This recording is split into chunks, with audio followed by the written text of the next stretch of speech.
The autumn sun was beginning its descent over Millbrook Valley, casting long shadows across the Henderson family farm. 17-year-old Maya Henderson was finishing her work in the north pasture, her hands calloused from years of farm labor, her boots caked with honest dirt. She wiped the sweat from her brow and glanced toward the house where her little sister, 10-year-old Emma, should have been finishing her homework by now. The school bus had dropped her off about 40 minutes ago, and Maya had been keeping one eye on the clock, counting down the minutes until she could head back and help Emma with her math problems. Maya had always been protective of Emma. Their mother had passed away 3 years earlier from cancer, and their father worked 2 jobs to keep the farm running, his day shift at the lumber mill and evening security work at the processing plant 10 miles away. That left Maya as both big sister and surrogate parent, a role she'd accepted without complaint. She'd learned to braid Emma's hair for school, pack nutritious lunches, help with homework, and teach her little sister how to be strong in a world that wasn't always kind to farm girls from families that struggled to make ends meet. But Maya was more than just a caretaker. She was formidable in her own right. At 17, she stood 5'9", with broad shoulders developed from hauling hay bales and wrestling stubborn livestock. Her dark hair was usually pulled back in a practical ponytail, and her green eyes held an intensity that made even the rowdier boys at Millbrook High think twice before crossing her. She'd earned a reputation as someone you didn't mess with, not because she went looking for trouble, but because when trouble found her, she handled it with a calm, devastating efficiency. And then there was Thor. Thor was Maya's 3-year-old Belgian Malinois, a breed known for their work as police and military dogs. She'd gotten him as a puppy from a canine training facility that had deemed him too energetic for their program, which was saying something, considering these dogs were bred for intense work. Maya had seen potential where others saw chaos. She'd spent countless hours training Thor, studying videos, reading manuals, working with him every single day until he responded to her commands with the precision of a Swiss watch. Thor wasn't just a pet, he was her partner, her protector, and Emma's devoted guardian. The dog was currently somewhere in the South Fields, likely chasing rabbits or investigating the tree line.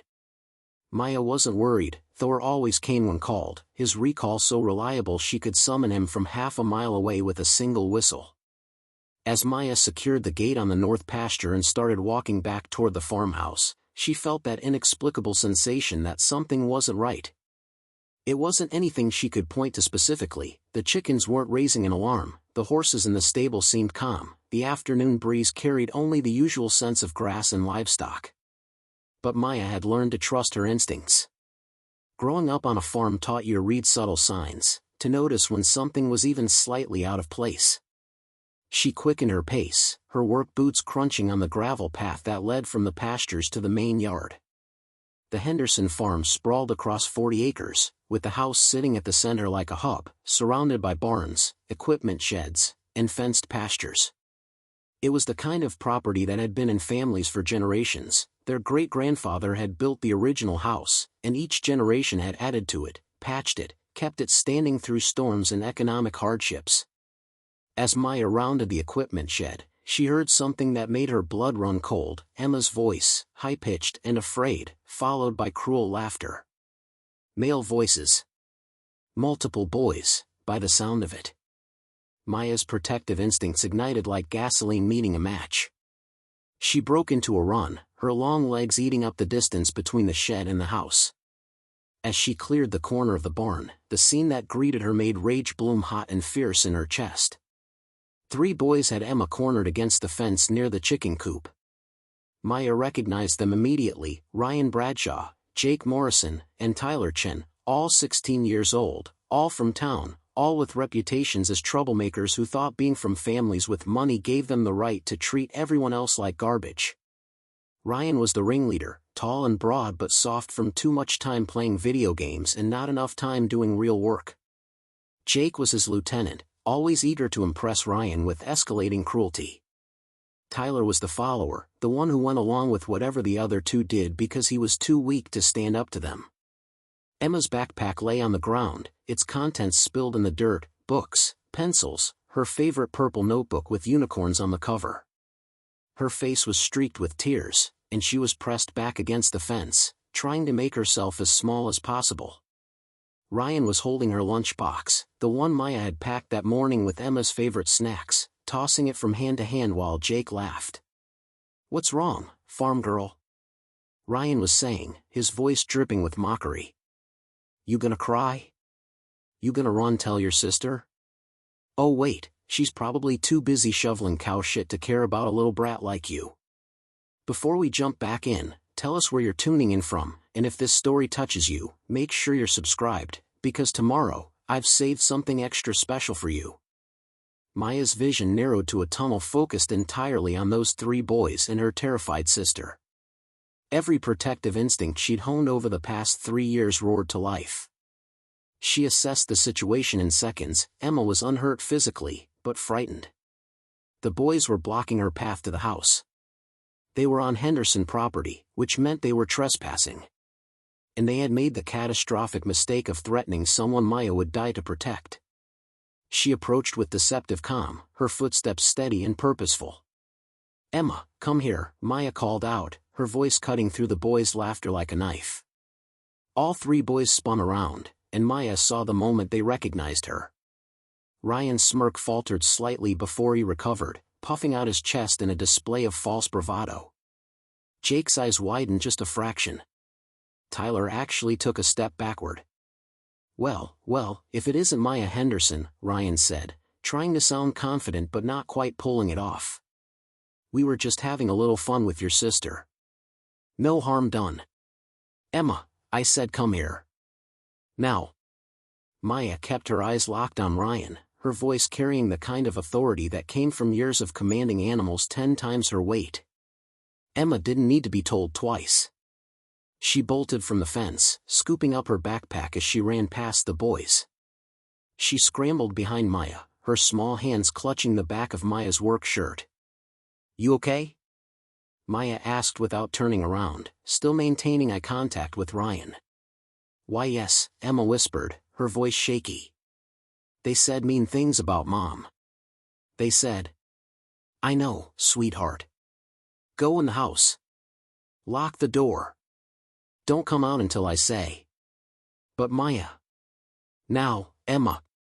Maya felt her sister hesitate for just a moment before running toward the house. She heard the porch steps creak, the screen door slam, the deadbolt slide home. Only then did Maya allow herself to fully focus on the 3 boys standing in her yard, on her property, looking like they were trying to decide whether to leave or double down on their stupidity. Ryan chose to double down. "What are you gonna do, Henderson? You gonna fight all 3 of us?" He laughed, but it sounded hollow. "You might be big for a girl, but you're still just a girl. Maybe you need someone to teach you some manners, show you your place." Maya didn't respond immediately. She was doing calculations, distances, angles, which one would move first, where their center of gravity was, what their likely reactions would be. She'd learned combat pragmatism from necessity. When you grew up on a farm, you learned that sometimes animals panicked and lashed out, and you had to be able to handle yourself. She'd been kicked by horses, head-butted by goats, charged by the ornery bull her father had finally sold last year. She knew how to move, how to dodge, how to use leverage and momentum. But she also knew she didn't have to fight. Not when she had Thor. Maya put 2 fingers to her lips and let out a sharp, piercing whistle that carried across the entire farm. It was the command she'd trained Thor to recognize as emergency, come immediately, prepare for threat. "What was that?" Jake asked nervously, looking around. "That," Maya said calmly, "was you boys' 5-second head start. If I were you, I'd use it wisely." Ryan laughed again, but this time it was forced. "You expect us to be scared of a whistle? What are you gonna do, call your imaginary friend?" Tyler was already backing away. "Guys, maybe we should just go. We made our point." "Shut up, Tyler," Ryan snapped. "We're not going anywhere. This farm girl needs to learn." He didn't get to finish his sentence. Thor emerged from the tree line like something out of a nightmare. 75 pounds of pure muscle and controlled aggression, his tan and black coat rippling as he closed the distance between the woods and the yard in seconds. His ears were forward, his dark eyes locked onto the three boys with laser focus, and his teeth were bared in a display that would have made a wolf proud. Belgian Malinois were known for their speed, their intelligence, and their absolute determination when given a task. Thor embodied all of those traits, amplified by Maya's rigorous training. The dog cleared the fence without breaking stride, landing in the yard with a grace that belied his power. He positioned himself between Maya and the boys, his body coiled and ready, a low growl rumbling from his chest that vibrated in the air like thunder before a storm. All three boys froze. The color drained from Ryan's face. Jake made a sound that might have been a whimper. Tyler actually stumbled backward and fell on his rear end. "Here's how this is going to work," Maya said, her voice still perfectly calm, perfectly controlled. "Thor is trained in protection work. He's trained to respond to commands in Dutch, which means even if you try to tell him to sit or stay, he won't listen to you. He only listens to me. And right now, I haven't given him any commands except to position himself for threat assessment." She paused, letting that sink in. "Thor can clear the distance between where he's sitting and where you're standing in less than 2 seconds. He can hit with enough force to knock a full-grown man off his feet. And he's trained to target center mass and hold until I release him. Now, he won't seriously hurt you. I've trained him for control, not excessive force, but he will absolutely ruin your day, your clothes, and quite possibly your reputation when everyone at school hears about how 3 big, tough boys got taken down by a farm girl's dog." Ryan was trying to maintain his tough guy facade, but his hands were shaking. "You wouldn't." "Try me," Maya interrupted. "You came onto my property. You terrorized my little sister. You disrespected my mother's memory. And now you're threatening me. Under Texas law, I have every right to defend myself and my family, and that includes using my trained protection dog. So you have exactly one chance to make the smart choice: turn around, walk off my property, and never come near my sister again." Jake was already moving, taking slow, careful steps backward toward the driveway. "Ryan, man, let's just go. This is crazy.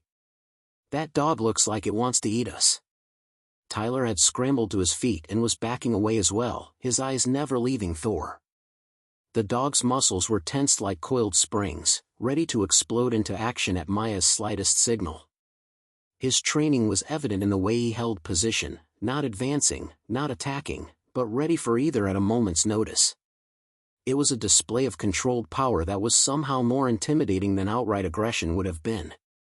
Ryan stood his ground for another few seconds, his pride warring with his survival instinct. Maya could see the exact moment when survival won. His shoulders slumped slightly, and some of the false bravado leaked out of his posture. "Whatever. She's not worth it anyway. Stupid farm trash." "That's interesting," Maya said, and there was something in her tone that made Ryan's eyes snap back to her face. "Because from where I'm standing, you're the one who's leaving. You're the one who got scared off by a girl and her dog. And you're the one who's going to have to explain to everyone why you ran." She took a step forward.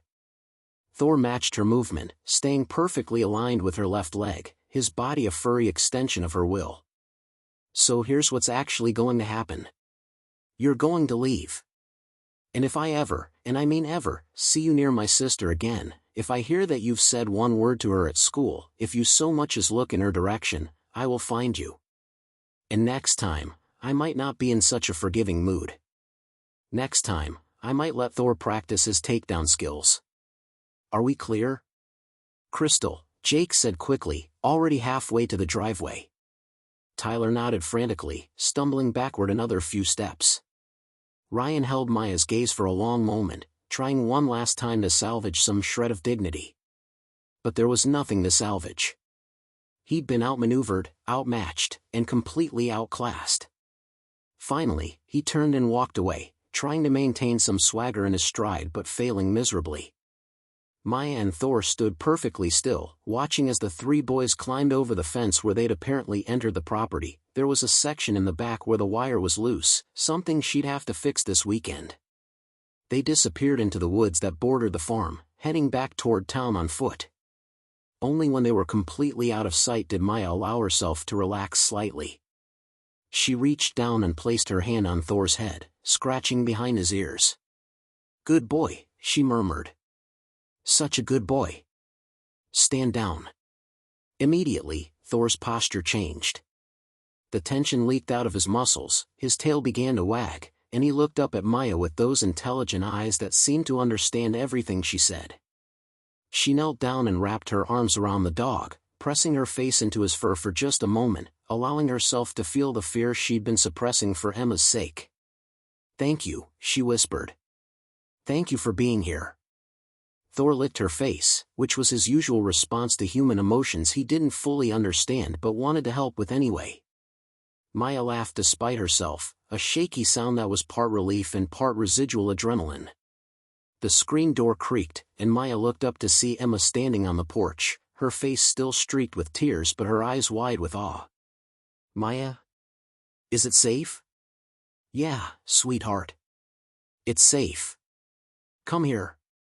Emma ran down the porch steps and crashed into Maya with enough force to nearly knock her over. Thor circled around both of them, his tail wagging furiously, trying to insert himself into the hug because he didn't want to be left out. Maya held her sister tight, one arm around Emma and the other around Thor, and for a moment she let herself just be grateful that everyone was okay. "I was so scared," Emma sobbed into Maya's shoulder.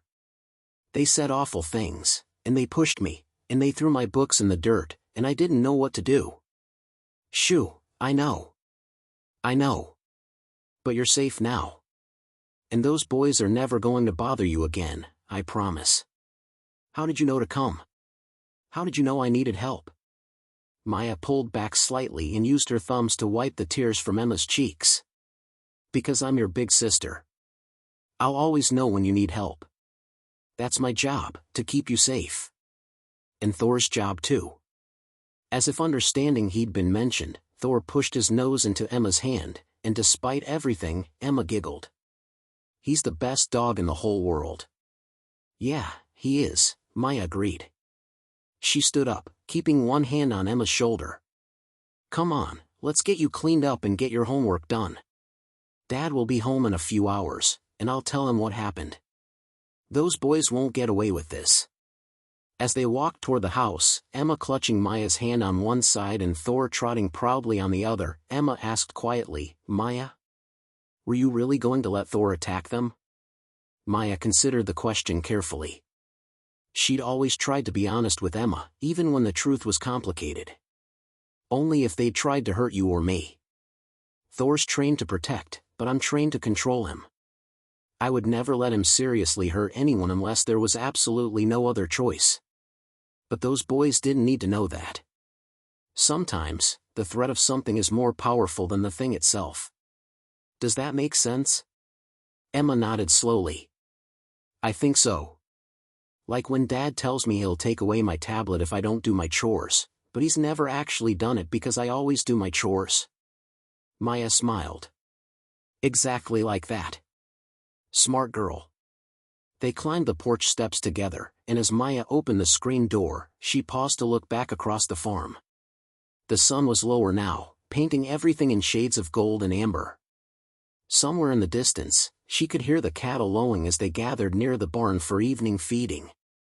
The chickens were starting to settle into their coop. Everything looked peaceful, normal, safe. But Maya knew better than to assume that peace would last. Boys like Ryan Bradshaw didn't take humiliation well.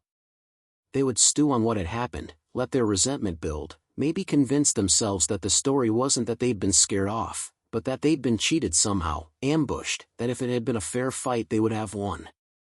She would have to be vigilant. She would have to watch Emma more carefully, walk her to and from the bus stop when possible, maybe talk to the principal about keeping an eye on things at school. And she'd need to make sure Thor's training stayed sharp, that he remained the reliable protector she'd worked so hard to develop. Preparing and narrating this story took us a lot of time, so if you are enjoying it, subscribe to our channel, it means a lot to us. Now back to the story. That evening, Maya sat at the kitchen table with her father, John Henderson, recounting everything that had happened. John was a tall, weathered man in his mid-40s, with calloused hands and crow's feet around his eyes from years of squinting into the sun. He listened without interrupting, his jaw tightening progressively as Maya described finding Emma cornered, the boy's cruel words, and the confrontation that followed. When Maya finished, John was quiet for a long moment, his hands wrapped around a mug of coffee that had long since gone cold. Emma was upstairs in her room, supposedly doing homework but more likely playing with the collection of horse figurines she kept on her dresser. Thor lay at Maya's feet under the table, his warm presence a constant comfort. "You handled it well," John finally said, his voice rough with suppressed emotion. "Better than I might have, if I'm being honest. If I'd been here when those boys were threatening Emma." He trailed off, shaking his head. "Your mother would be proud of how you protected your sister." Maya felt her throat tighten at the mention of her mother. Sarah Henderson had been the heart of their family, warm, strong, endlessly patient. She'd taught Maya how to stand up for herself, how to be fierce when necessary but never cruel. "What do we do now, Dad? Those boys know where we live. They know Emma's schedule. Ryan Bradshaw's father owns half the businesses in town. If we make trouble—" "Let me worry about the Bradshaws," John interrupted, and there was steel in his voice that Maya rarely heard. "Robert Bradshaw might have money, but he doesn't have any leverage over me. I don't owe him a damn thing, and I'm not afraid of him. Tomorrow morning, I'm calling Principal Morrison and Sheriff Dawes. Those boys were trespassing, they assaulted a minor, and they made threats. That's not something I'm going to let slide, regardless of whose kids they are." He reached across the table and placed his rough hand over Maya's. "But I need you to promise me something, honey. I need you to be careful. Boys like Ryan, they're dangerous because they've never been told no, never faced real consequences. His father will try to smooth this over, make excuses, maybe even try to turn it around on us somehow. And Ryan himself, he might try to retaliate. So I need you to stay alert, keep Emma close, and don't go anywhere alone, especially not into town." Maya nodded, understanding the unspoken concern beneath her father's words. Millbrook was a small town, population barely 5,000, and the Bradshaws were what passed for local aristocracy. Robert Bradshaw owned the feed store, the farm equipment dealership, and had his fingers in half a dozen other businesses. He sat on the town council and made generous donations to the school district, donations that came with implicit expectations of special treatment for his son. "What about school?" Maya asked. "Emma has to go to school, and so do I.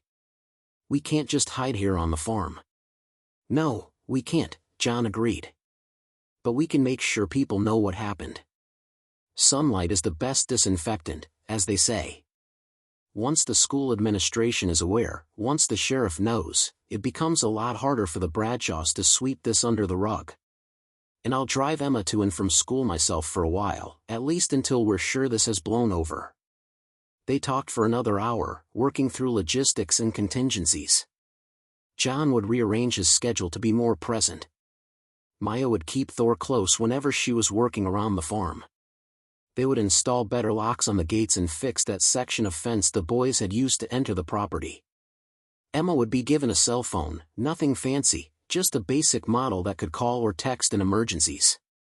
As Maya finally headed upstairs to bed, exhausted from the day's physical labor and emotional stress, she paused outside Emma's door. She could hear her sister moving around inside, still awake despite the late hour. Maya knocked softly and pushed the door open. Emma was sitting on her bed in her pajamas, clutching her favorite stuffed animal, a battered brown bear named Captain Cuddles that had been their mother's when she was a child. Her eyes were red from crying, and she looked small and vulnerable in a way that made Maya's heart ache. "Hey," Maya said softly, coming into the room and sitting on the edge of the bed. "What's going on in that head of yours?" Emma was quiet for a moment, then whispered, "Am I in trouble? Did I do something wrong? Is that why those boys were so mean?" "Oh, sweetheart, no." Maya pulled Emma into a hug, holding her tight. "You didn't do anything wrong. Nothing at all. Those boys are bullies, and bullies don't need a reason to be cruel. They just pick on people they think are weaker than them because it makes them feel powerful. But you know what? They learn today that you're not weak at all, because you have people who love you and will always protect you. I wish Mom was here, Emma said, her voice muffled against Maya's shoulder. She always knew what to say when I was scared. Maya felt tears prick her own eyes. I know. I wish she was here too. But you know what she would say if she was?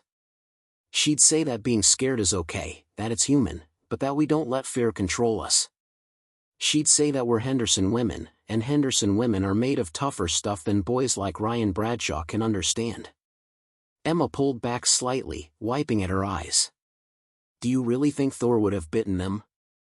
Only if I'd given him the command, and only if they'd tried to hurt us. Thor's not a mean dog, he's a protective dog. There's a difference. He would never attack someone unless he absolutely had to keep us safe. That's what makes him so special. He's powerful, but he's controlled. He's fierce, but he's loyal.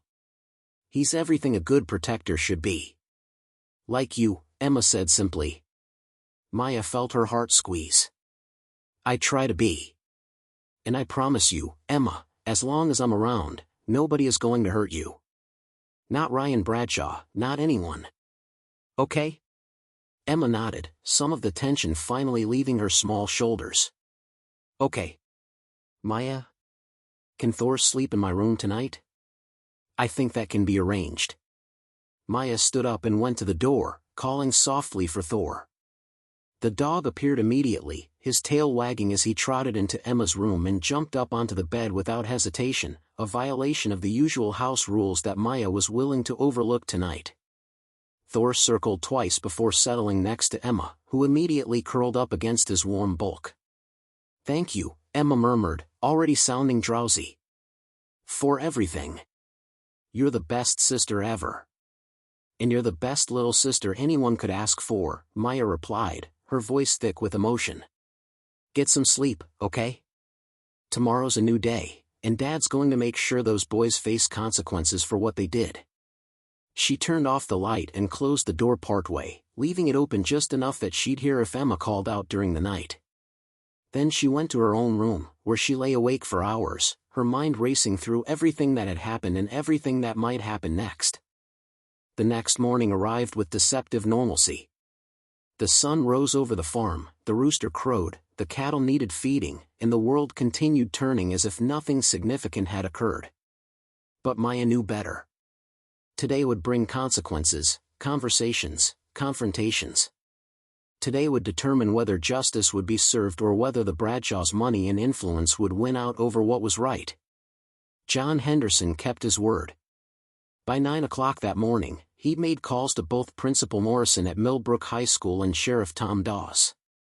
Maya could hear snatches of the conversations from where she was washing dishes in the kitchen, her father's voice calm but firm, recounting the facts without embellishment, refusing to be placated with vague promises of looking into it.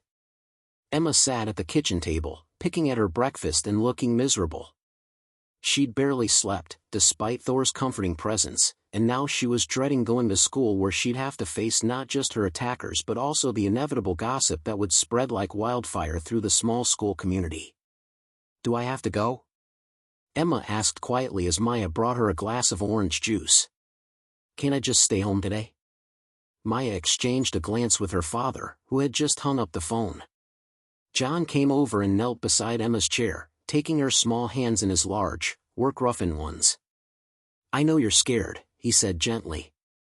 And if you really, truly can't face it today, then we'll keep you home. But Emma, sweetie, you need to understand something important.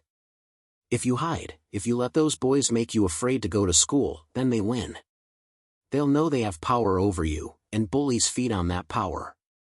The bravest thing you can do is hold your head high and show them that they didn't break you.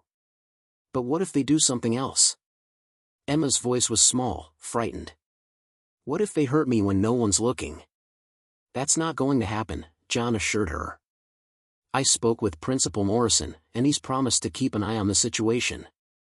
Sheriff Dawes is going to have a conversation with the Bradshaw, Morrison, and Chin families today. And most importantly, Maya and I are going to make sure you're never alone where those boys can get to you. I'm driving you to school this morning, and I'll pick you up this afternoon. Maya will check on you during lunch period since you're both at the same school. Maya nodded, adding her own reassurance. And if anything at all, happens, you find a teacher immediately. Don't try to handle it yourself, don't let them corner you, just get to an adult. Promise me. Emma nodded slowly, some color returning to her cheeks. Okay. I'll go. But I'm scared, Maya. Being scared is okay, Maya replied, echoing what she'd said the night before. Brave people aren't people who never feel fear. Brave people are people who feel fear and do the right thing anyway. And you, Emma Henderson, are one of the bravest people I know. An hour later, Maya stood in the hallway of Millbrook High School between second and third period, her back against her locker as she watched the river of students flow past. The school was typical for rural Texas, low-slung brick buildings arranged in a rough square around a central courtyard, trophy cases displaying decades of football victories, the faint smell of industrial cleaner and teenage desperation hanging in the air. Word had spread, of course. In a school of 600 students, secrets lasted about as long as ice cream on a hot sidewalk. Maya could feel the eyes on her, hear the whispers that cut off abruptly when she looked in their direction. Some looks were sympathetic, others curious, a few hostile from the friends and hangers-on of Ryan's crowd who saw Maya as having somehow cheated or played dirty by using her dog. Hey, Maya. A familiar voice pulled her attention to the left, where her best friend Cassidy Williams approached, her face creased with concern. Cassidy was everything Maya wasn't, petite, blonde, bubbly, from a family that owned the town's most successful restaurant. But beneath the cheerleader exterior was a core of solid steel and loyalty that had made them friends since elementary school. I heard what happened, Cassidy continued, lowering her voice as she reached Maya's side. Are you okay? Is Emma okay? God, I can't believe those jerks went after a 10-year-old. Even for Ryan, that's low. We're managing, Maya replied, her eyes still scanning the hallway. Dad's handling the official response, and I'm just trying to make sure Emma gets through the day without any more trauma. Ryan's been running his mouth all morning, Cassidy said, and there was an edge of anger in her voice. Telling everyone that you sicked a vicious attack dog on him without provocation, that he was just trying to be friendly to Emma and you overreacted. He's painting himself as the victim. Maya's jaw tightened. Of course he is. Boys like Ryan always twist the story to make themselves look better. Did anyone believe him? Some people, Cassidy admitted. The ones who want to believe him, mostly. But a lot of people know what Ryan's really like, even if they won't say it out loud because they're afraid of crossing his family. And there's been some support for you too. I heard 3 different people this morning talking about how Ryan and his crew have been bullying kids for years and it's about time someone stood up to them. The warning bell rang, signaling 2 minutes until third period. Students began hurrying to their classrooms, the hallway traffic intensifying. Maya grabbed her chemistry textbook from her locker and fell into step with Cassidy as they headed toward the science wing. Principal Morrison pulled Ryan, Jake, and Tyler into his office first thing this morning, Cassidy continued, her voice low enough that only Maya could hear. I walked past right when they were going in, and Ryan looked pissed. His dad was with him, you know, the full power suit and expensive watch combo, like he was there to intimidate everyone into dropping the whole thing. Did it work? Maya asked, though she already suspected the answer. I don't know yet. But I do know that Sheriff Dawes showed up about 20 minutes later, and he did not look happy. Whatever's happening, it's not just getting swept under the rug like Ryan probably expected. They reached the chemistry classroom and paused outside the door. Through the window, Maya could see Mr. Patterson setting up some kind of demonstration involving beakers and colored liquids. A normal day, normal class, as if the world hadn't tilted on its axis yesterday afternoon. Listen, Cassidy said, touching Maya's arm. I know you can handle yourself, and I know you don't like asking for help. But if you need backup, if Ryan or his friends try anything, you call me. Or text me. Or send up a smoke signal. Whatever it takes. You're not alone in this, okay? Maya felt a surge of gratitude for her friend. Thanks, Cass. That means a lot. They entered the classroom and took their usual seats near the back. Maya tried to focus on Mr. Patterson's lecture about chemical reactions and equilibrium states, but her mind kept wandering to Emma, wondering how her little sister was holding up 3 buildings away in the elementary wing. She'd checked her phone twice already, no messages, which hopefully meant everything was fine. Lunch period arrived with a mix of relief and anxiety. Maya had arranged to meet Emma in the elementary cafeteria, which required crossing the courtyard that connected the different wings of the school campus. As she walked, she was hyper-aware of her surroundings, a skill that farm life and yesterday's confrontation had only sharpened. She spotted them before they spotted her, Ryan, Jake, and Tyler standing near the water fountains, clearly waiting for something. Or someone. Ryan's face was thunderous, his expensive jacket rumpled like he'd been wearing it all night. Jake looked nervous, his eyes darting around as if expecting trouble. Tyler seemed like he wanted to be anywhere but there. Maya could have taken an alternate route, could have avoided them entirely. But something in her, the same stubborn Henderson pride that had built this farm from nothing, that had survived droughts and economic depressions, refused to show fear. She kept walking, her pace steady, her head high. Ryan saw her and immediately pushed off from the wall where he'd been leaning. Henderson. We need to talk. No, we don't, Maya replied without breaking stride. Ryan moved to block her path, with Jake and Tyler flanking him like low-rent bodyguards. Yeah, we do. You made me look like an idiot yesterday, and you cost me 2 weeks of detention plus mandatory counseling sessions. My dad is furious. So we're going to settle this, right here, right now. Maya stopped, not because Ryan had intimidated her, but because she was calculating.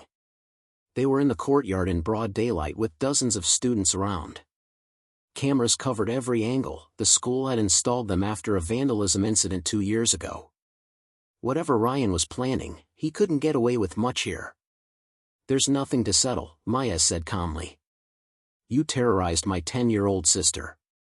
You trespassed on my property. You made threats. And now you're facing consequences. That's not me making you look like an idiot, that's you being an idiot and finally getting called out for it. Ryan's face flushed red with anger. You think you're so tough because you have that attack dog. But your dog's not here now, is it? And there's 3 of us and 1 of you. So maybe you should finish that thought very carefully, a new voice interrupted. Maya turned to see Coach Rodriguez approaching, the school's football coach and PE teacher, a former Marine who had a reputation for not tolerating any nonsense. He was built like a brick wall and had the kind of command presence that made even troublemakers think twice. Everything okay here? Rodriguez asked, his eyes moving from Maya to the 3 boys. Just fine, Coach, Maya replied smoothly. I was just heading to check on my sister. And these 3 were just leaving, Rodriguez added, and it wasn't a question. Bradshaw, Morrison, Chen, I believe Principal Morrison wanted to see you again after lunch. Something about discussing the terms of your suspension? Detention, Ryan corrected sullenly. Not suspension. Well, keep testing people and we'll see how long that lasts, Rodriguez replied. He waited until the 3 boys had shuffled off, then turned to Maya. You good, Henderson? Yes, sir. Thank you. He nodded. Your dad called this morning, filled me in on what happened. I'll keep an eye out during my periods. And for what it's worth, you did the right thing protecting your sister. Sometimes standing up to bullies is the only language they understand. Maya felt unexpected warmth at the support. I appreciate that, Coach. She continued to the elementary cafeteria, where she found Emma sitting alone at the end of a table, picking at a peanut butter sandwich. Her little sister's face lit up when she saw Maya approaching. Maya. You came. Of course I came. I promised, didn't I? Maya slid onto the bench across from Emma. How's your day going? Any problems? Emma shook her head. Mrs. Patterson moved me to a different reading group, away from where I usually sit. She said it was because she wanted to balance out the groups, but I think she did it because she trailed off, not needing to finish. That was smart of her, Maya said. And are you feeling okay? Safe? Yeah. Everyone's been really nice, actually. Sarachan, Tyler's little sister, she came up to me this morning and said she was sorry about what her brother did. She gave me half of her cookies at snack time. Emma's expression turned thoughtful. She seemed really embarrassed. Like she felt responsible even though she didn't do anything. Maya felt a pang of sympathy for Sarachan, who was probably catching fallout at home for her brother's actions. Small towns meant that everyone's business became everyone's burden. That was kind of her. Did you accept the cookies? Yeah. They were chocolate chip, my favorite. Emma took a bite of her sandwich, then asked quietly, "Is this going to be my life now? Everyone treating me different because of what happened?" For a little while, maybe, Maya admitted, because she'd promised to always be honest with Emma. People remember drama, especially in a small town. But here's the thing, eventually, there'll be new drama, something else for people to talk about. And the people who matter, the real friends, they won't treat you different at all. They'll just treat you like Emma, because that's who you are. The rest is just noise. They talked for the remainder of the lunch period, about homework and farm chores and the new foal that was due any day now from their mare, Sunshine. Maya deliberately kept the conversation light, normal, giving Emma a bubble of normalcy in what had been a chaotic 24 hours. When the bell rang signaling the end of lunch, Maya walked Emma back to her classroom and waited until her sister was safely inside before heading to her own next period. As she walked through the halls, she noticed something had shifted. The whispers continued, but there were also nods of acknowledgement from students she barely knew. A few murmured good jobs that were probably meant to be encouraging even if they made her slightly uncomfortable. The final period of the day was American history with Ms. Chen, no relation to Tyler, though she'd probably be answering a lot of awkward questions today. Maya slid into her usual seat and pulled out her notebook, trying to focus on the lesson about Reconstruction after the Civil War. But her mind kept drifting to what came next, what would happen when school let out, whether Ryan and his friends would try something else now that they'd been officially reprimanded. She was so lost in thought that she almost missed the notification that came through the school's PA system halfway through class. "Maya Henderson, please report to Principal Morrison's office." Every head in the classroom swiveled to look at her. Maya felt her stomach drop even as she maintained her calm exterior. She gathered her things, nodded to Ms. Chen, and headed down the hallway toward the administrative offices, her mind racing through possibilities. Had something happened to Emma? Had the Bradshaws filed some kind of counter-complaint? Had she somehow violated school policy by defending her sister? The administrative office was quiet when she entered, just the secretary Mrs. Yang typing at her computer and the low hum of fluorescent lights. "Go on in," Mrs. Yang said with a sympathetic smile. "They're waiting for you." "They?" Maya pushed open the door to Principal Morrison's office and stopped short. The room was crowded. Principal Morrison sat behind his desk, his expression unreadable. Sheriff Dawes stood to the right, his uniform pressed and his face serious. And to the left, in one of the visitor chairs, sat Robert Bradshaw, Ryan's father, dressed in his customary expensive suit, his expression a mixture of anger and calculation. This, Maya realized, was about to get complicated. Maya stepped into the office with her shoulders back and her head high, refusing to be intimidated by the assembled authority figures. She'd done nothing wrong, and she wasn't about to act like she had. Principal Morrison gestured to the empty chair next to Robert Bradshaw. "Maya, thank you for coming. Please, have a seat." She sat, keeping her posture straight, her hands folded calmly in her lap. She made brief eye contact with Sheriff Dawes, who gave her an almost imperceptible nod, whether of reassurance or warning, she couldn't tell. "Maya," Principal Morrison began, steepling his fingers on his desk, "we've been discussing yesterday's incident involving your sister and 3 of our students. I've heard multiple accounts of what happened, and I wanted to give you the opportunity to share your version of events directly." Before Maya could respond, Robert Bradshaw leaned forward, his voice smooth but with an edge of steel beneath it. "Let me save us all some time. My son made a mistake, he admits that. He and his friends shouldn't have been on the Henderson property, and they shouldn't have engaged with the younger girl. Ryan has been appropriately disciplined at home and here at school.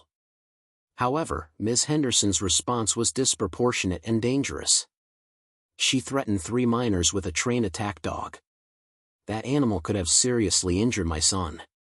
What we're here to discuss is how to ensure this kind of vigilante response doesn't happen again." Maya felt anger flare hot in her chest, but she kept her voice level. "With respect, Mr. Bradshaw, that's not what happened. Your son and his friends trespassed on private property, cornered a 10-year-old child, verbally harassed her, destroyed her belongings, and made her fear for her safety. When I arrived and asked them to leave, they refused and made threatening statements toward me. Only then did I call my dog, who is not an attack dog, but a protection-trained animal, and I gave your son and his friends multiple opportunities to leave peacefully, which they eventually did. Thor never touched any of them. He simply positioned himself as a deterrent." "A deterrent?" Robert Bradshaw's eyebrows rose. "My son described a vicious animal, teeth bared, clearly ready to attack. That sounds like menacing with a dangerous weapon to me." Sheriff Dawes spoke up for the first time, his Texas drawl slow and deliberate. "Now, Robert, let's not get ahead of ourselves with legal terminology. I've investigated this incident thoroughly, and I've reviewed the relevant property laws and self-defense statutes.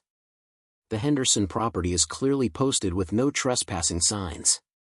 Your son and his friends entered that property without permission. Young Emma Henderson has provided a statement, as have Maya and her father. The facts are pretty straightforward."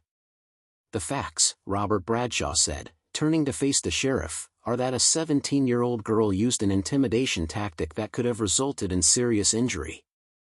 If that dog had attacked—" "But he didn't," Maya interrupted, her patience wearing thin. "Because he's trained not to attack unless given a specific command, which I never gave. Mr. Bradshaw, your son scared my little sister so badly she was crying and shaking. He made fun of our dead mother. He and his friends outnumbered her 3-1, and she's 10 years old. She couldn't defend herself, so I defended her. That's not vigilante justice, that's family protecting family. And the law supports her right to do so," Sheriff Dawes added firmly. "Texas has strong property rights and self-defense laws, Robert. You know that as well as I do. Maya Henderson was on her own property, defending herself and her minor sister from multiple trespassers who refused to leave when asked.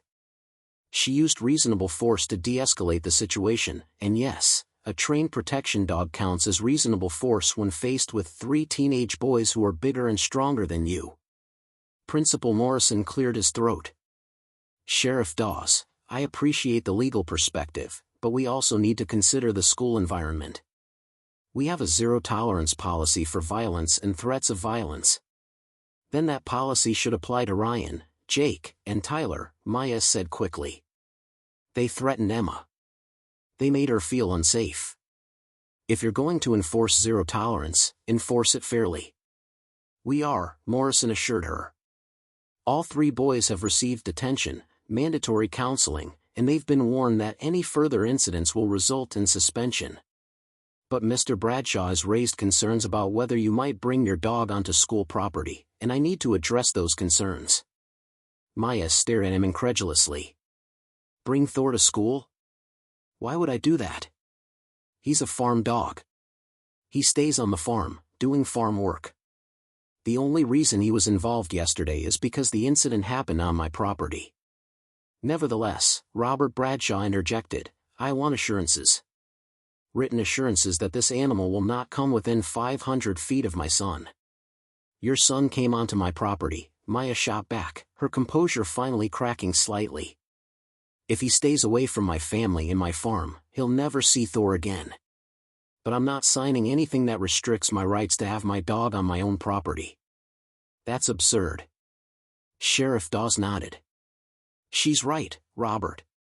You can't dictate what happens on someone else's private land. If you're concerned about your son's safety, the solution is simple: keep him away from the Henderson farm. The meeting continued for another 20 minutes, circling through the same arguments with increasing frustration on all sides. Finally, Principal Morrison called for a compromise. The 3 boys would be required to stay away from Emma at school, with assigned seating in shared classes that kept them separated. Maya and her father would not be required to restrict Thor's presence on their own property, but Maya would agree not to bring the dog onto school grounds or to any school-sponsored events.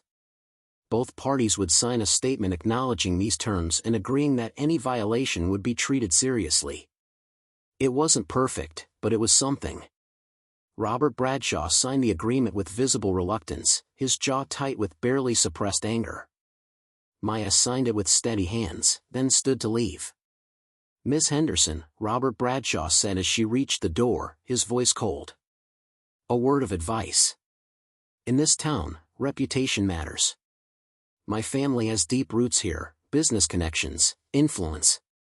I would hate to see your father's farm struggle because of unwise decisions." The threat hung in the air, barely veiled. Maya turned back, and there was something in her expression that made even Robert Bradshaw lean back slightly in his chair. "Mr. Bradshaw," she said quietly, "my family has been farming this land for 4 generations. We've survived droughts, floods, economic crashes, and personal tragedy. We're still here because we work hard, we treat people fairly, and we don't back down from bullies, no matter how expensive their suits are or how much money they have in the bank. So you can threaten our reputation all you want. But remember this: the truth has a way of coming out, and small towns have long memories. People will remember that your son terrorized a 10-year-old girl. They'll remember that you tried to intimidate the victims instead of teaching your son accountability. That's the reputation you should be worried about." She left before he could respond, walking out of the office with her head high and her heart pounding. Sheriff Dawes caught up with her in the hallway outside. "That was either very brave or very foolish," he said, though there was a hint of approval in his voice. "Maybe both," Maya admitted. "Did I just make things worse?" "Hard to say. Robert Bradshaw is used to getting his way, and you just showed him that money can't buy everything. He's not going to like that. But legally, you're in the clear. You defended yourself and your sister on your own property using reasonable force. No prosecutor in this county would touch a case like that, and Robert knows it. He's just trying to salvage his son's reputation and his own pride. What about the threat to my dad's business?" Dawes's expression darkened. "If Robert Bradshaw tries anything at all, that could be considered retaliation or intimidation, you call me immediately. That crosses a line from civil dispute into criminal territory. I'll be keeping an eye on the situation, I promise you that." Maya nodded, grateful for the support. "Thank you, Sheriff. For everything. Just doing my job, Miss Henderson. You did good yesterday, protecting your sister. Don't let anyone make you doubt that." The next few days passed in a strange kind of limbo. Emma returned to school but stayed close to her teachers, avoiding the areas where Ryan and his friends congregated. Maya maintained her vigilance, walking Emma to and from the bus stop each day with Thor trotting alongside them, a silent reminder to anyone watching that the Henderson girls were protected. True to his word, Sheriff Dawes kept watch over the situation. He made a point of driving past the Henderson farm twice a day, his patrol car visible from the road. He also had quiet conversations with several business owners in town, making it clear that any retaliation against the Hendersons would be viewed dimly by local law enforcement. But Robert Bradshaw was subtle in his vengeance. There were no direct attacks, no obvious moves that could be traced back to him. Instead, small things began to happen. The Hendersons' regular order at the feed store was suddenly delayed for 2 weeks. The farm equipment repair shop that John had used for years suddenly had a waiting list that put him at the bottom. A contract to sell cattle to a local buyer fell through at the last minute with no clear explanation. John Henderson noticed, of course. He was too experienced a farmer and businessman not to see the pattern. But he didn't complain, didn't confront anyone. He simply found alternative suppliers, drove to the next county over for equipment repairs, and secured a different buyer for the cattle, at a slightly lower price, but acceptable. The Hendersons had weathered worse storms than Robert Bradshaw's petty retaliation. At school, an uneasy truce held. Ryan and his friends kept their distance from Emma, though Maya frequently caught them staring at her across the cafeteria or in the hallways, their expressions mixing resentment with something that might have been grudging respect. The detention and counseling sessions had apparently made some impact, or at least made them more careful about where and how they acted out. But Maya knew it couldn't last. Boys like Ryan Bradshaw didn't just accept defeat and move on. They nursed their wounds, plotted their revenge, waited for the perfect opportunity to strike back and reclaim their damaged pride. That opportunity came 2 weeks after the initial incident, during the annual Millbrook Harvest Festival. The Harvest Festival was the biggest event of the year in their small town, a 3-day celebration featuring carnival rides, food vendors, livestock competitions, craft booths, and the crowning of the Harvest Queen. It drew people from all over the county, and participation was practically mandatory for any farming family that wanted to maintain good standing in the community. Maya had entered Thor in the working dog demonstration competition, an event that showcased trained dogs performing various tasks. It was a chance to display Thor's skills, potentially earn some prize money, and demonstrate responsible dog ownership to the community. After all the controversy, she wanted to show people that Thor was a well-trained, controlled animal, not the vicious beast Robert Bradshaw had tried to paint him as. The demonstration was scheduled for Saturday afternoon on the main stage in the festival's central arena. Maya had been practicing with Thor every evening, running through the routine until both of them could perform it flawlessly: obstacle courses, obedience commands, retrieval tasks, and a protection demonstration using a padded sleeve that would show Thor's training without any actual aggression. Emma was excited about the festival. It was a chance for normalcy, for fun, for cotton candy and carnival games, and forgetting about bullies for a while. John had agreed to let her go with Maya and Cassidy for a few hours on Saturday, with strict instructions to stay together and call if anything seemed wrong. Saturday dawned clear and warm, perfect festival weather. The Henderson family arrived at the fairgrounds just after noon, with Thor in his special working harness that identified him as a service-trained animal. The festival was already in full swing, children running between booths with sticky fingers and wide smiles, the smell of funnel cakes and corn dogs heavy in the air, carnival music competing with the announcer's voice over the loudspeakers. "Can we go on the rides first?" Emma asked, bouncing with excitement.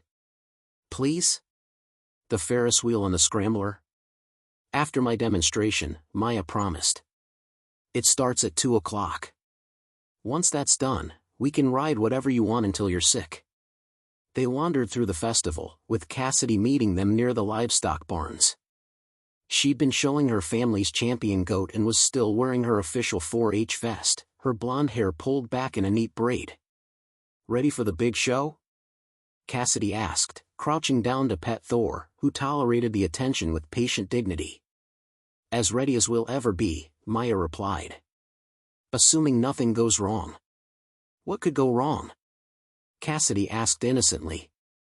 Maya shot her a look. "You did not just say that. You know that's basically begging the universe to make something go wrong." They laughed, and for a moment everything felt normal and light. Emma dragged them toward a booth where you could win stuffed animals by throwing baseballs at stacked bottles. Cassidy proved to have surprisingly good aim, winning Emma a purple elephant that was almost as big as she was. But as they walked through the crowds, Maya noticed something that made her instincts prickle with warning. Ryan Bradshaw was there, which wasn't surprising, since everyone in town came to the Harvest Festival. But he wasn't alone. He was with Jake, Tyler, and 3 other boys Maya recognized from school, all of them older, bigger, and known for causing trouble.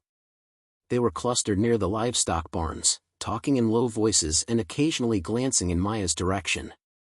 "Don't look now," Cassidy murmured, having noticed the same thing, but Ryan's crew is definitely plotting something. "I see them," Maya replied quietly. She kept her expression neutral, not wanting to alarm Emma, who was happily hugging her new elephant and chattering about which ride they should go on first. As 2 o'clock approached, Maya made her way to the arena where the working dog demonstrations were held.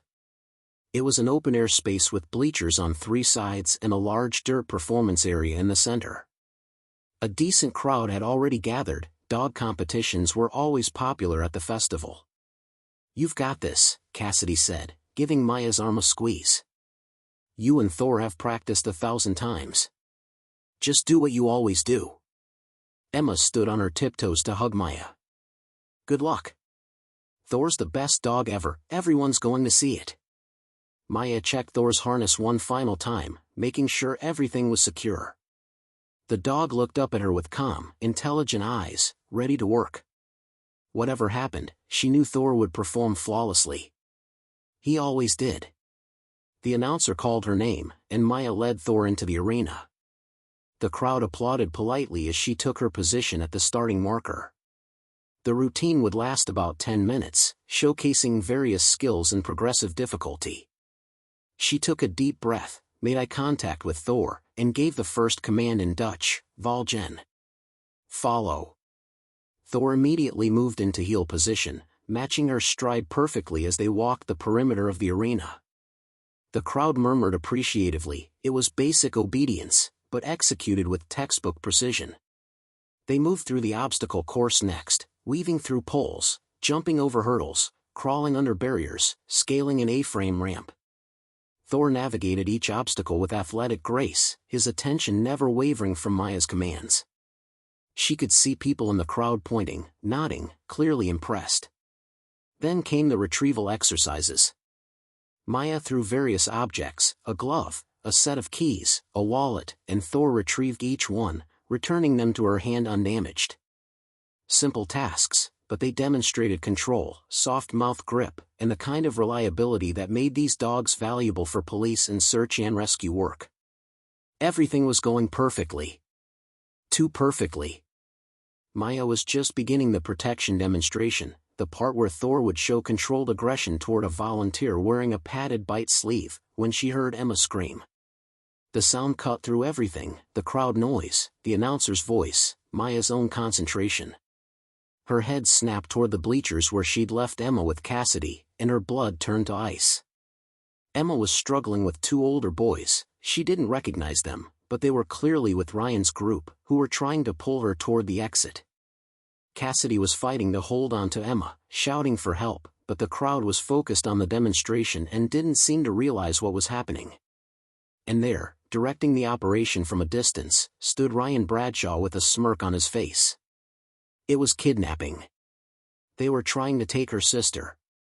Maya didn't hesitate. She didn't think about the competition, the crowd, the consequences. She just acted. Thor. Bescherm. The Dutch command for protect, the highest level emergency response she'd trained into him. Thor's demeanor changed instantly. The calm, obedient demonstration dog vanished, replaced by 75 pounds of focused aggression and protective instinct. He launched himself across the arena, leaping over the barrier that separated the performance space from the bleachers with fluid power. The crowd gasped, then screamed as they realized the dog was heading straight into the stands. People scrambled to get out of the way, but Thor had a single focus, Emma. He reached the 2 boys holding Emma in seconds. His presence alone made them freeze. This was no longer the controlled demonstration dog performing tricks. This was a Belgian Malinois operating at full combat capacity, and the difference was terrifying. Thor didn't bite. Maya had trained him too well for that. Instead, he positioned himself between Emma and her attackers, his teeth bared, his body coiled to spring, a growl rumbling from his chest that resonated with primal warning. The 2 boys released Emma immediately, stumbling backward with their hands up. Emma ran to Thor, throwing her arms around his neck, sobbing. Cassidy quickly pulled her back to safety while Thor maintained his defensive position, preventing the boys from advancing. Maya was running now, vaulting over the arena barrier and sprinting toward her sister. She could see Sheriff Dawes pushing through the crowd, his hand on his radio, calling for backup. She could see Ryan Bradshaw trying to slip away through the crowd. She could see John Henderson running from the livestock barns, having heard the commotion. Thor. Calm. Come. Maya called him off, and immediately the dog abandoned his defensive position to return to her side. His training held even in the chaos. He'd responded to the emergency, protected Emma, and now returned to his handler's control without excess force or panic. The festival security arrived, along with Sheriff Dawes and 2 deputies.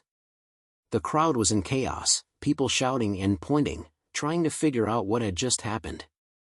Maya reached Emma and dropped to her knees, pulling her sister into a fierce hug while Thor pressed against both of them, still alert but calmer now. "Are you okay? Did they hurt you?" Maya demanded, checking Emma for injuries. "I'm okay," Emma sobbed. "They just grabbed me and said Ryan wanted to talk to me. I was so scared, Maya. If Thor hadn't." "Shoo, I know. You're safe now. I've got you." Sheriff Dawes was already detaining the 2 boys who'd grabbed Emma, and Maya saw other deputies moving toward Ryan's location. The entire incident had been witnessed by hundreds of people, many of whom had been recording on their phones. There would be no denying what had happened, no way for the Bradshaws to spin this one. John Henderson reached them, his face pale with fear that quickly transformed to relief when he saw Emma was unharmed. "Thank God. Thank God you're both okay." He looked at Thor, who sat calmly despite the chaos around them, and added, "Good boy, Thor. Such a good boy." The announcer's voice crackled over the speakers, asking everyone to remain calm and saying the situation was under control. Festival security was clearing the area, separating witnesses, taking statements. Maya kept one arm around Emma and one hand on Thor's collar, grounding herself in the solid reality of her family being safe. Ryan Bradshaw was brought over in handcuffs, his face no longer smirking but pale and frightened. Sheriff Dawes looked absolutely furious. "Attempted kidnapping of a minor," Dawes was saying to one of his deputies. "Multiple witnesses, probably 24 video recordings. Read them their rights and get them in separate cars. I want statements from everyone involved." Robert Bradshaw appeared minutes later, his expensive suit now rumpled, his face a mask of shock and denial. "There must be some mistake. My son wouldn't. Your son just orchestrated an attempt to grab a 10-year-old girl at a public festival," Dawes interrupted coldly. "I've got witnesses, I've got video evidence, and I've got your boy dead to rights. The days of sweeping things under the rug are over, Robert. Way over." Maya watched as Ryan and his accomplices were led away toward the sheriff's vehicles. Emma was still shaking against her, and Thor remained pressed close to both of them, his warm bulk a reminder that they were protected, they were safe, they had survived. The demonstration competition was cancelled for obvious reasons, but later that evening, after statements had been given and Emma had been checked out by paramedics and the festival had resumed its normal chaos, the head judge found Maya near the Henderson family's truck. "Miss Henderson," the judge said, an older woman with kind eyes and gray hair pulled back in a bun, "I wanted you to know that the panel has decided to award you first place in the working dog demonstration category." Maya blinked in surprise. "But I didn't finish the routine. I ran out of the arena." "You demonstrated exactly what a working dog should be," the judge interrupted gently. "Your animal responded instantly to an emergency, protected an innocent person from harm, showed perfect control and restraint, and returned to your command without hesitation. That's not just a demonstration, that's a real-world example of why these dogs are so valuable. Thor is everything a protection dog should be, powerful but controlled, fierce but loyal, aggressive when necessary but never excessive." She handed Maya a blue ribbon and an envelope containing the $500 prize. "Congratulations, Miss Henderson. And thank you for showing everyone what responsible dog ownership looks like." As the judge walked away, Emma hugged Maya tight. "You won. Thor won." Maya looked down at the ribbon in her hand, then at Thor sitting calmly by her side, his tail wagging slowly. "Yeah," she said softly. "Yeah, I guess we did." The weeks following the Harvest Festival incident brought changes to Millbrook that rippled through the small town like stones thrown into still water. Ryan Bradshaw, along with the 2 boys who had attempted to grab Emma, faced serious criminal charges. The attempted kidnapping, combined with the initial trespassing and harassment incident, painted a picture that even Robert Bradshaw's expensive lawyers couldn't whitewash. The videos from the festival had gone viral locally, then spread beyond the county. News outlets picked up the story: brave teen and her K-9 stop kidnapping attempt at Texas festival. Maya found herself reluctantly thrust into the spotlight, with interview requests from local news stations and even a few regional publications. She declined most of them, uncomfortable with the attention, but agreed to one interview with the county newspaper, mainly to set the record straight about responsible dog ownership and training. The article ran with a photo of Maya, Emma, and Thor on the Henderson farm, the three of them standing together in front of the barn with the setting sun behind them. The headline read, "Farm Girls Protection Dog Saves Sister, a story of training, trust, and family." The reporter had done her homework, detailing not just the dramatic rescue but also the hours of training Maya had invested, the responsibility she'd shown, and the contrast between controlled protection and dangerous aggression. The response from the community surprised Maya. She'd expected some backlash, some people siding with the Bradshaws out of fear or financial interest. Instead, she found overwhelming support. Other parents whose children had been bullied by Ryan and his crew came forward with their own stories. Business owners who'd felt pressured by Robert Bradshaw's influence began speaking out. The town's silent majority, it turned out, had been waiting for someone to stand up to the Bradshaws, and Maya had become that someone without intending to. Sheriff Dawes kept them updated on the legal proceedings. Ryan Bradshaw had been charged as a juvenile, but the severity of attempted kidnapping meant he'd be tried as an adult. His two accomplices faced similar charges. All three had been expelled from Millbrook High School pending the outcome of their trials. The evidence was overwhelming: witness testimony, video footage, and the boys' own inconsistent statements when questioned separately. Robert Bradshaw tried one last time to use his influence, attempting to pressure the district attorney to reduce the charges or offer a sweetheart plea deal. But DA Patricia Hoffman was up for re-election and had no interest in being seen as soft on child endangerment. She held firm, and Robert Bradshaw's political capital in Millbrook evaporated almost overnight as people realized his son's actions had put every child in the community at risk. The trial was set for early spring, but in the meantime, Ryan and his accomplices were under house arrest with electronic monitoring, forbidden from leaving their properties except for court appearances and meetings with their lawyers. For boys who'd grown up with complete freedom to do whatever they pleased, it was a harsh wake-up call. Emma slowly recovered from the trauma, though she had nightmares for weeks after the festival. Maya made sure Thor slept in Emma's room every night, the dog's steady presence helping her sister feel safe. They started seeing a counselor together, a kind woman named Dr. Martinez who specialized in childhood trauma and who taught Emma strategies for managing anxiety and fear. You know what the interesting thing is? Dr. Martinez said during one of their sessions, which Maya attended to support her sister, Emma isn't just a victim in this story. She's also a survivor who learned that she has people who will protect her, that she's stronger than she thought, and that bad things can happen but she can get through them. Those are valuable lessons, even though I wish she hadn't had to learn them this way. At school, the atmosphere had shifted dramatically. The power structure that had allowed boys like Ryan to terrorize others unchallenged had crumbled. Principal Morrison implemented new anti-bullying policies, hired additional counselors, and established anonymous reporting systems. It wasn't perfect, no system ever was, but it was better. Maya found herself in an unexpected role as something between local hero and informal advocate. Younger students would approach her for advice about handling bullies. Parents asked her about dog training for family protection. She even received an invitation to speak at the county 4-H meeting about responsible animal ownership. "I never wanted to be famous," she told Cassidy one afternoon as they sat in the Henderson barn, watching Thor and Emma play fetch in the yard beyond the open doors. "You're not famous," Cassidy replied with a grin. "You're Millbrook famous, which means about 5,000 people know your name and the rest of the world has no idea you exist. But yeah, I get what you mean. You just wanted to protect your sister, and somehow that turned into this whole thing." This whole thing included several surprising developments.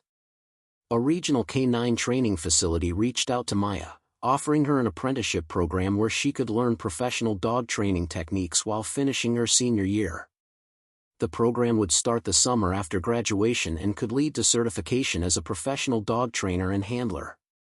A local veterinarian, Dr. Sarah Kwan, offered Maya a part-time job at her clinic, recognizing the girl's natural skill with animals. The pay was modest but steady, and it would give Maya experience in animal care beyond what she'd learned on the farm.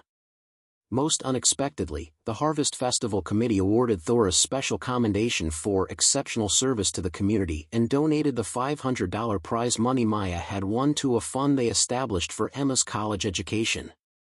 Other community members contributed as well, and within a month the fund had grown to nearly $5,000. People want to help, John Henderson explained to his daughters one evening over dinner. They saw what happened to Emma, they saw how Maya protected her, and they want to be part of the solution instead of just bystanders. That's what communities do when they remember what matters. As autumn turned to winter, the Henderson farm settled into a new normal. The subtle economic pressure from Robert Bradshaw's business network had evaporated, partly because he'd lost influence, partly because the community had rallied around the Hendersons in ways that made retaliation impossible. John's cattle contracts were renewed at fair prices. The feed store started processing their orders efficiently again. The equipment repair shops suddenly had openings available. Maya continued her training with Thor, but now she also started working with two other dogs, a German Shepherd puppy that a neighbor had purchased for protection but didn't know how to train properly, and a rescued Belgian Malinois mix that Dr. Kwan had found abandoned and thought might benefit from Maya's expertise. Working with these dogs gave Maya a sense of purpose beyond just her own family's protection. She was building something, developing a skill that could become a career, creating a future that she'd never quite imagined before. Emma thrived with the extra attention and support. Her grades improved, her nightmares became less frequent, and she joined the school's junior environmental club where she gave a presentation about sustainable farming practices that she'd learned growing up on the Henderson farm. She was still cautious around groups of older boys, still jumped at unexpected loud noises, but Dr. Martinez assured them that this was normal and would fade with time. Trauma doesn't just disappear, the counselor explained. But with support and safety in time, it becomes a part of your story rather than the whole story. Emma will always remember what happened, but it won't always have power over her. On a cold December evening, about 3 months after the festival incident, Maya sat on the porch with Thor at her feet, watching the sun set over the farm. The cattle were settled in for the night, the chickens had roosted, and smoke curled from the chimney where John had built a fire against the winter chill. Emma came out wearing an oversized sweater, carrying 2 mugs of hot chocolate. She handed one to Maya and sat down beside her, and for a while they just sipped their drinks in comfortable silence. "Maya?" Emma said eventually. "Can I ask you something?" "Anything. Do you think Ryan and those boys will ever understand what they did wrong? Like, really understand, not just say sorry because their lawyers told them to?" Maya considered the question carefully. "I don't know," she admitted. "Some people never really get it. They go through life blaming everyone else for their problems, never taking responsibility for their choices. But some people, sometimes the consequences are big enough that they finally wake up and realize they need to change. I hope that's what happens with Ryan and the others. Not for their sake, but for the sake of whoever they might hurt next if they don't change." Emma nodded thoughtfully. "Dr. Martinez says I should try to forgive them eventually. Not for them, but for me, so I'm not angry all the time. But I don't think I'm ready yet." "That's okay," Maya assured her. "Forgiveness isn't something you have to rush. And it doesn't mean forgetting what happened or pretending it wasn't serious. It just means eventually letting go of the anger so it doesn't poison you from the inside. You'll know when you're ready, if you ever are. There's no timeline for healing." They sat quietly for a while longer, watching the stars begin to appear in the darkening sky. Thor shifted position, resting his head on Maya's boot, a warm and steady presence. "I'm glad you're my sister," Emma said suddenly. "And I'm glad Thor is our dog. I feel like as long as you're both here, nothing really bad can happen to me." Is that stupid? No, sweetheart. It's not stupid at all. Maya wrapped an arm around Emma's shoulders, pulling her close. That's exactly what family is supposed to be, people who make you feel safe, who have your back no matter what. And that's what Thor is too. We're a team, the three of us. The Henderson girls and their fierce protector. Emma giggled at that, then grew serious again. Do you think Mom would be proud of us? Of how we handled everything? Maya felt tears prick her eyes, but she smiled through them. I think Mom would be incredibly proud. She raised us to be strong, to stand up for what's right, to protect the people we love. That's exactly what we did. That's exactly what we'll keep doing. The screen door creaked, and John stepped out onto the porch. You two going to sit out here and freeze, or are you coming in for dinner? I made your mother's chili recipe, and it's actually edible this time. They laughed and stood up, brushing off their jeans. Thor stretched and yawned, ready to follow them wherever they went. As they headed inside, Maya paused for just a moment to look back at the farm, the barn silhouetted against the twilight, the fence posts marching off into the distance, the land that 4 generations of Hendersons had worked and loved and protected. This was home. This was where they belonged. And no matter what challenges came next, and there would always be challenges, they would face them together, with courage, with love, and with a 75-pound Belgian Malinois who would move heaven and earth to keep them safe. Inside, the warmth of the house enveloped them. John ladled chili into bowls while Emma set the table, chattering about a science project she wanted to do about animal intelligence. Maya fed Thor his dinner, making sure he got an extra scoop for being such a good boy. They sat down together at the kitchen table, this small family that had survived loss and threats and challenges, and they were still here, still together, still strong. Later that night, after Emma had gone to bed with Thor curled up beside her, and John had retired to his own room with a book about sustainable farming practices, Maya stood at her bedroom window looking out at the starlit farm. She thought about everything that had happened, everything they'd been through, and everything that lay ahead. She thought about the apprenticeship offer from the K-9 training facility, and how her whole future might be unfolding in directions she'd never anticipated. She thought about the community that had rallied around her family, proving that even in a small town dominated by wealthy families, justice and decency could prevail. She thought about Emma's slowly healing heart, and her father's quiet strength, and Thor's unwavering loyalty. And she thought about her mother, gone 3 years now but still present in every lesson she'd taught, every value she'd instilled, every moment of courage she'd modeled. Sarah Henderson had taught her daughters to be strong but kind, fierce but fair, protective but not cruel. Those lessons had been tested, and they had held. Maya picked up the blue ribbon from the Harvest Festival, the one that now hung on her wall alongside photos of her family and her beloved dog. First place in working dog demonstration. But it meant so much more than that. It was a symbol of everything she'd learned, everything she'd become, everything she'd fought to protect. A soft knock on her door pulled her from her thoughts. Emma peeked in, looking small in her oversized pajamas, Thor visible behind her in the hallway. Can't sleep? Maya asked. I just wanted to say goodnight again, Emma said. And thank you. For everything. For always being there. Maya crossed the room and hugged her sister tight. Always, Em. That's not just a promise, that's a fact. I'll always be there. Me and Thor both. Emma hugged back fiercely, then pulled away with a smile. I know. That's why I can sleep now. Good night, Maya. Good night, sweetheart. As Emma and Thor disappeared back down the hallway, Maya returned to her window. Tomorrow would bring new challenges. There was always work to be done on a farm, always problems to solve, always responsibilities to meet. But tonight, right now, they were safe. They were together. They were home. And that was everything. Up next, you've got 2 more standout stories right on your screen. If this one hit the mark, you won't want to pass these up. Just click and check them out. And don't forget to subscribe and turn on the notification bell so you don't miss any upload from us.